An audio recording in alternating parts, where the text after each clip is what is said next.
Hi everyone, and welcome to another episode of Locky Tech Podcast.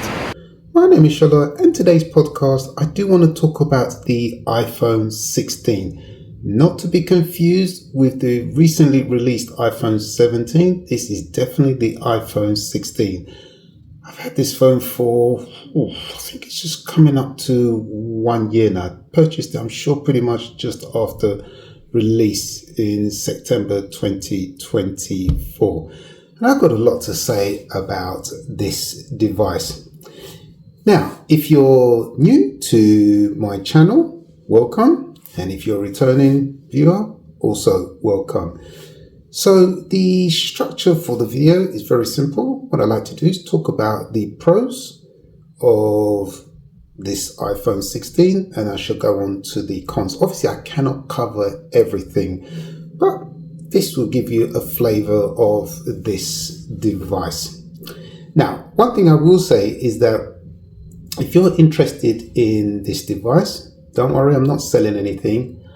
I have made a full review video on this device. In fact, I only just published it a few days before pushing this video out, and you'll see this on my main channel on Solar Tech. That's where I do all my reviews. Things are very structured there, whereas here on the podcast, hopefully I'm very much more relaxed. You'll see me in a different light as well. Yeah, just very much more relaxed here.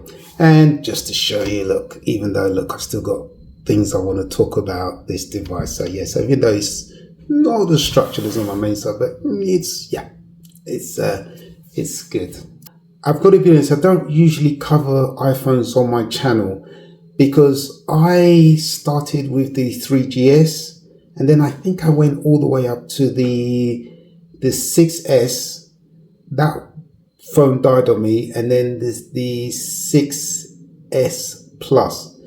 After that, I ditched the iPhones, and then I went to Samsung and Chinese and other brands. You'll see all those types of videos on my channel because I just felt that they were offering a lot more. I wanted something a bit different. And also what I didn't like was, and at that time, the notch started to come into play, which is frustrating. That's another thing as well, is that here on this iPhone 16, you've got the dynamic island. So, I'd love to purchase an iPhone. But last year, I decided to purchase the iPhone 16 because Apple had started to make some changes. I'll talk about that in the pros of this device. So I was quite impressed, like for example, customization. I was like, wow, dead impressed, super impressed. I thought, wow, finally, because on the Android side, we have a lot of these features already.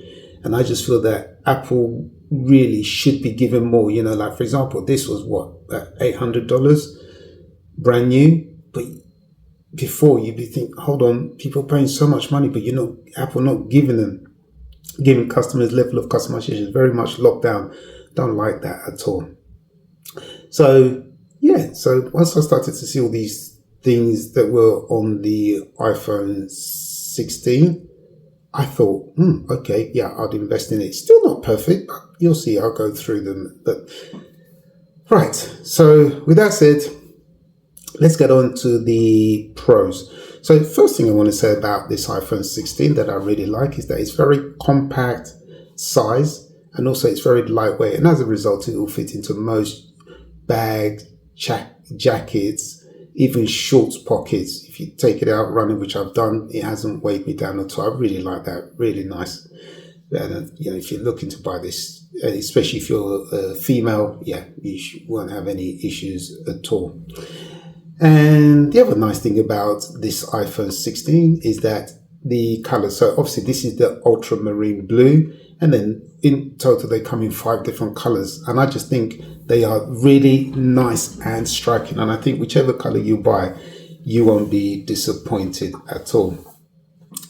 As I mentioned earlier briefly, the other thing I like is that you can, in terms of customization, you can now turn your apps into widgets. Really, fantastic. It's been long overdue for Apple. It really has. like I said, on the Android side, I've had it for many years, so brilliant. And then also you can move apps around as well. It's not locked in, and it should be very fluid. And these things one's asking for. You're not asking for a lot, just things that when you see on the other side, you think, hey, why not on the iPhone? And iPhone is meant to be, the best phones, but yet they don't have what I call basic features. So that's nice to see. Another good thing to see is that have the Type-C charging port at the bottom of the device, no lightning cable. So what would happen before is I'd have a lightning cable and then I have a Type-C cable for for Android devices, which was frustrating because sometimes you forget one and not the other. Whereas now it's just the Type-C charging cable goes into the charging port. Brilliant. The only reason why Apple did it is because they were forced to legally. Otherwise, they would not have done so. Another talking point with this iPhone 16, and bear in mind these things I'm talking about, the pros and stuff, is that you get them on the Pro models as well. So to get them on the basic iPhone 16, I just think is excellent. And yeah, so the other, love it or hate it, and that is the dynamic island. Personally, do I like it? No, it still reminds me of the notch. It does. But again, one thing I cannot deny is that it has its uses. So for example, let's say you're expecting an Uber, it's coming shortly, it will appear on the dynamic island. Maybe your flight details, that will appear on the dynamic island. Waiting for a parcel from Amazon, dynamic island. It's so good. And then the Face ID as well.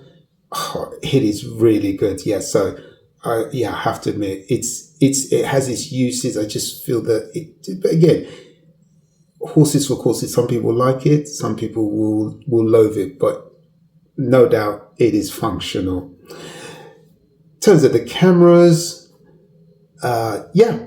really good. They take really nice photos and videos. Presentation, of course, you do get the device. I cannot fault it at all. Now, another thing that I really like with the iPhone 16, something you couldn't get on iPhones before, is say for instance, especially in this age of social media, TikTok and so forth.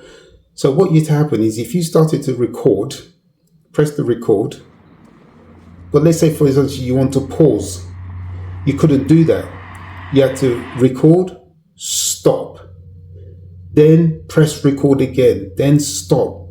I mean, that after a few sequences is really frustrating. Whereas now on the iPhone 16, you can press record, pause, then unpause, you record, pause, and so forth. Brilliant. Again, I've had that on the Android side for many years. So it's nice to see it on this iPhone 16. Yeah. And also you can, in terms of the cameras, you can record 4K 60 with both the front and the rear facing cameras. And you have other modes as well, such as panorama, spatial, portrait, cinematic, etc. Yeah, really good. I cannot fault it. It's been really, really good. Being reintroduced back to Apple. Yeah, it's been nice. And the spatial for spatial recording for videos and photos, that's great in principle. But it's only going to be really good if you're going to be purchasing the Apple Vision Pro glasses. And I'm sorry, but some people can just about afford this iPhone 16. How are they going to find $2,000 plus plus tax for the Apple Vision Pro glasses beats me. But maybe I'm just poor, and plenty of you guys have plenty of money. But that's my take on it. I just think that's no, and I'm pretty sure the sales of the Apple Vision Pro glasses have not met expectations, and it just fizzled out quietly into the ether.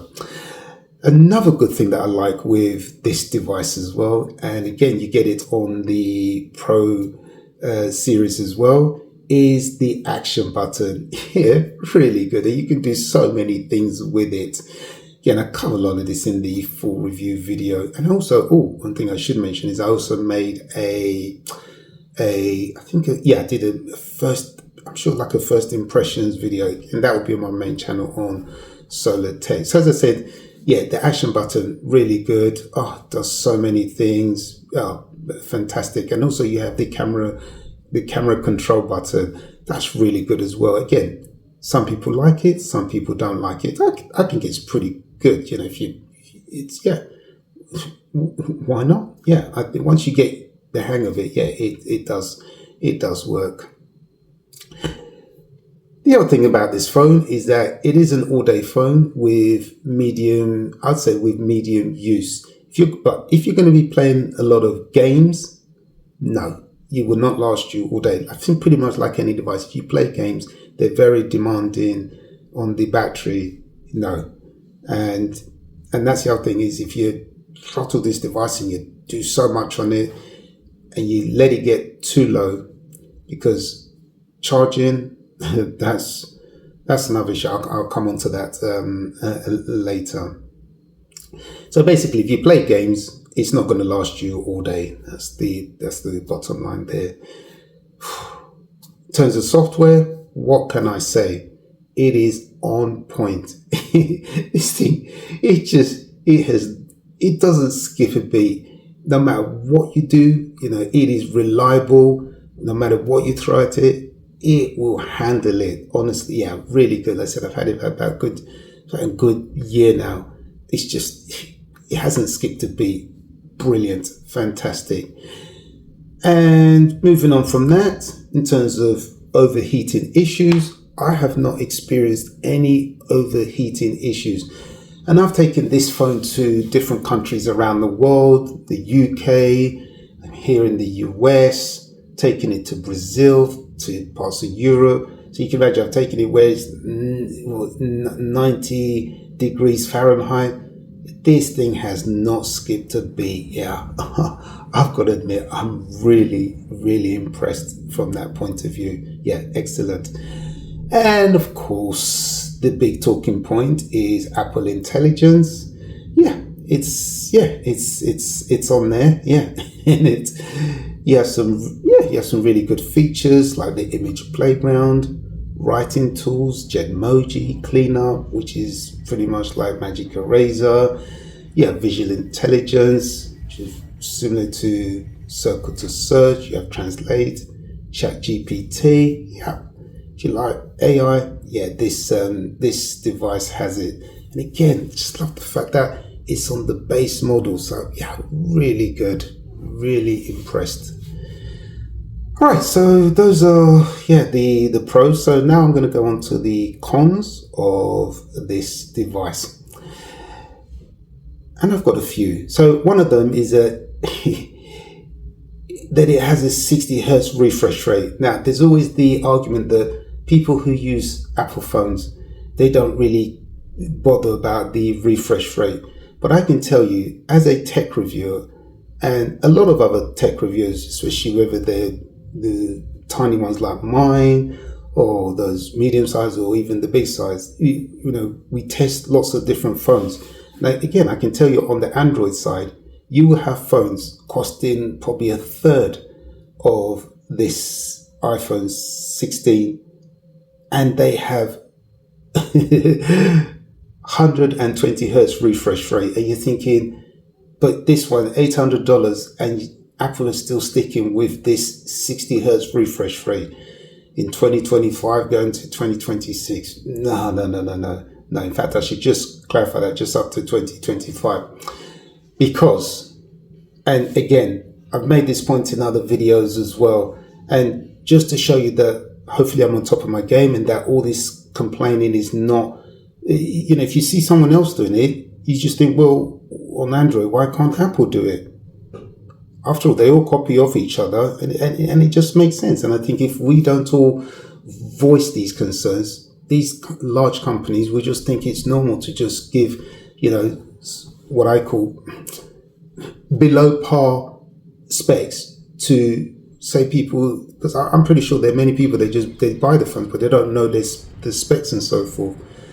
That's why these reviews are really good, because it really makes these large companies sit up and take notice. Maybe not to tiny channels like that. They don't watch my channel. But yeah, so I credit the larger channels that Richard mentioned is. So the reason I said up to 2025, not into 2026, is because just a few days before publishing this video, the iPhone 17 was released. excuse me. And with the iPhone 17, would you believe it? It has ProMotion. That is correct. So the base iPhone 17 now has 120 hertz refresh rate. And if you've ever used 120 hertz refresh rate, if you see the difference, you'll go, oh wow, you won't go back to 60 hertz. And what it does is, if you're not familiar, is depending on what you are viewing, so it can refresh from anything from 120 hertz right down to 1 hertz. And the beauty is that it saves on battery. Oh, fantastic. So that's good to see that Apple have implemented that on their 17 lineup, including the base iPhone 17. Another thing that really annoys me with this device is the always on display. It's not always on display. It's like a 5 seconds on display. And I cannot tell you how frustrating that is, because many a times, again, I use plenty of Android devices, and you'll see them on my main channel on Solar Tech. And that's one of my main gripes with this phone. Apple, $3 trillion company, giving what I call below par specs to customers. So I'm sitting down now, I'm just watching television, and then, I just want to see, I've got my phone nearby, I just want to see what the time is. Maybe I need to go out, go to bed, or catch a TV program. I'd miss it because I'd have to keep tapping the screen to see what the time and the date or whatever it is. Whereas with the always on display, it says, what is it? The always on display. Google do it fantastically well. And I love the brightness level. And also I believe they have the always on display on Apple, have it always on display, but on the Pro model, no. Again, on other Android devices, they have it on the base models. And again, just to prove that hopefully I'm on top of my game, the iPhone 17 base model now has always on display. So it just, again, proves the point that if we don't call these large companies out, they'll just keep giving customers, or what I call unsuspecting customers, below par specs. So again, nice to see that on the iPhone 17.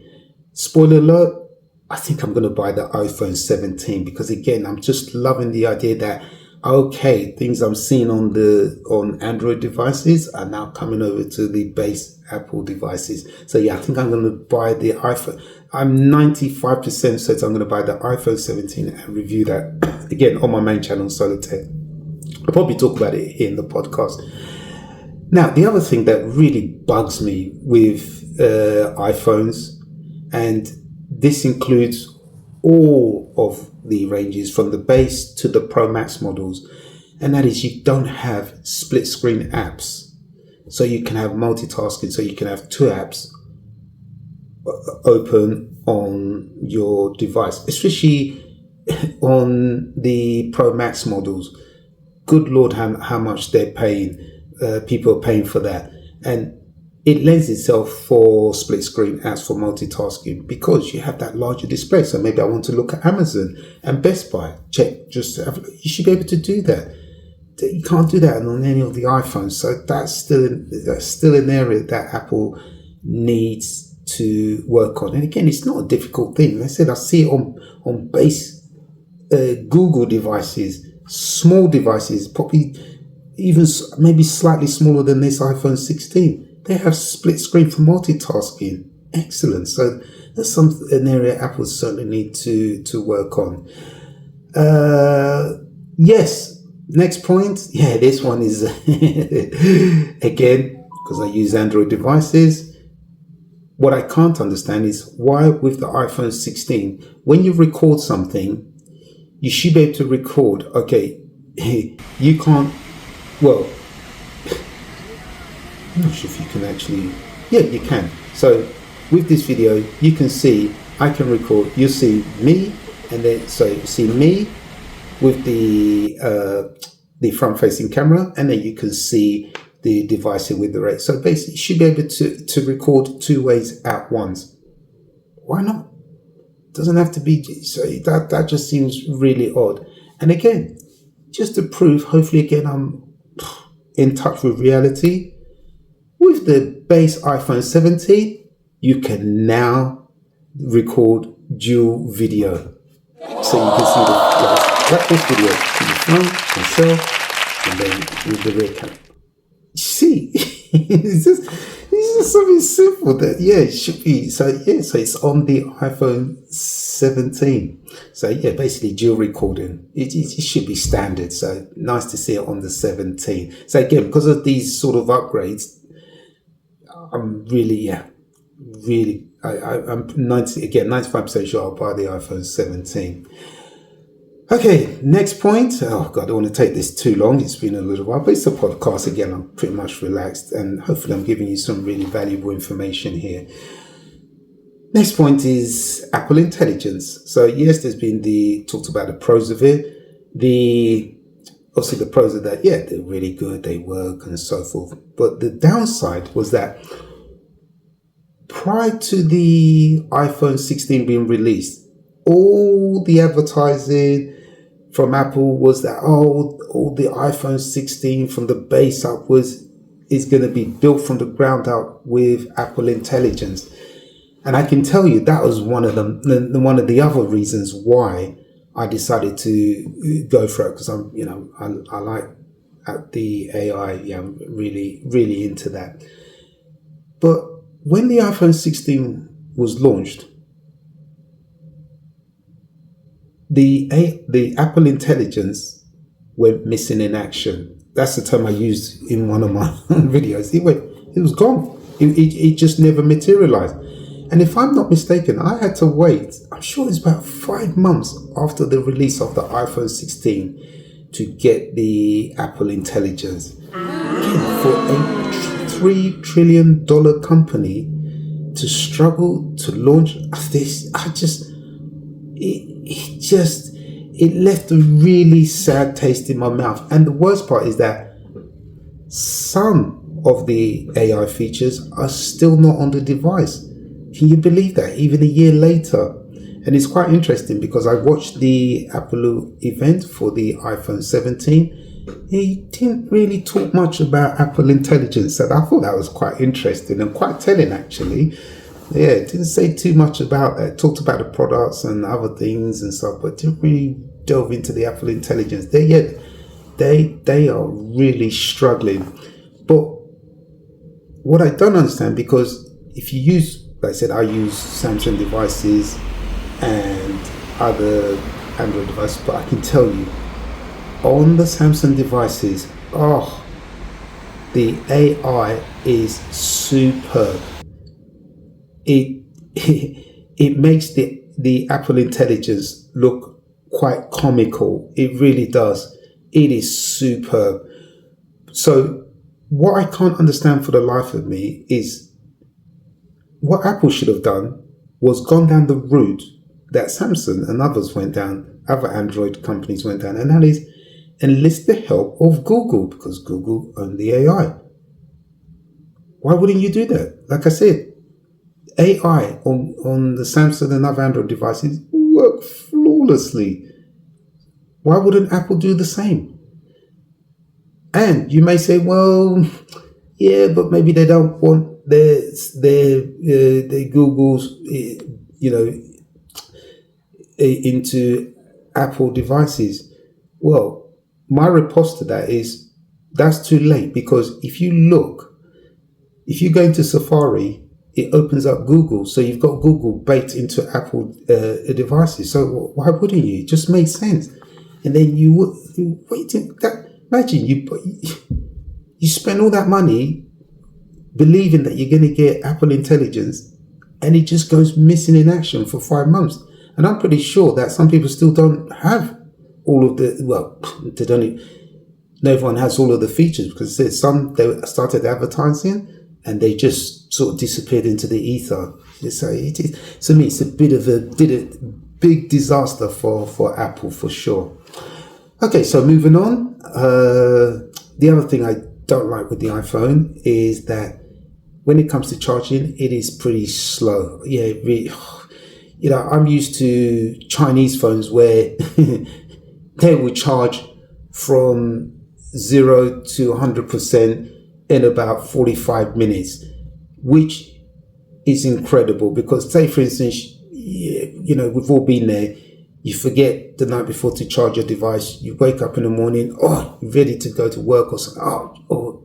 You look at, I've only got 10%. You stick your iPhone in. An hour later, you may get to maybe 60%, and you may be out for the day. But like I said, if you've got some of these Chinese phones that will charge, the phone within under an hour, that's impressive. It really is. And then, right here, I've got this OnePlus Watch 3. This thing is incredible. It will charge, and I've done it. It will charge in about 45 minutes. Quick, very quick. So again, with the phones, this thing is too slow. If they could up it, that would be really good as well. But yeah, that's the only downside. It is slow. The other thing that I don't like about this iPhone 16, again, I pointed out in my full review video, is that they come in different sizes. So they start with 128 gigabytes, 256, and then I think the maximum is 512. Well, let me break it to you. 128 gigabytes. When you take away the system storage, which is 20 gigabytes, you're only going to be left with 108 gigabytes. Now, if you give this to a child, they're going to fill it the storage capacity in no time. When they're taking videos and so forth, they will fill it. If you're going to be buying this for someone or for yourself that takes a lot of photos and videos, no, it's not going to fly. You're better off buying the 250, stretching to get the 256 gigabyte model, because as I said, this model is just, the 128 is too small. I mean, I purchased this 128 gigabyte model because it's not my main daily driver, and obviously I use it to review for the channel, so I don't need 256 or 512 or 1 terabyte or so forth. So that's why I bought this, because you may be thinking, why have you bought it? It's just because it's not my daily driver. It's just a review for the channel. And again, just to show you that I'm quite switched on, would you believe it? On the iPhone 17, they've done away with the 128 gigabyte model, and the starting capacity is 256 gigabytes. Makes sense. It makes sense. 128 gigabytes should be confined to the history books. So those are quite a few cons. Like I said, I could have gone on more, but this video is taking some time and I don't want to eat up any more of your time. So just to sum up, really, despite the negatives which I've highlighted, I still think that overall this is a really nice device. You know, the hardware, the software is reliable. Like I said, it just works. Everyone knows that's with iPhone. It just works. You know, remember the Nike logo, just do it. This for iPhone, it just works, and it does that. So it's fantastic. You know, brilliant. The Face ID, bam. Lightning quick. It really is. Everything works on this device. It's really good. But again, despite the cons, I still think it's a really good device. And the other beauty is that if you're going to be buying it, obviously it's now a year after release, and you're still probably going to get 5 years of software updates at least. This thing's future proof. And the other great thing why you might want to buy this is because it's going to be cheaper. It's just released the iPhone 17, so you can get a little deal here, or you may decide that, hey, I quite like what I'm just telling you. You think, oh, okay, well, he's just told me some of those cons are actually positives for the iPhone 17.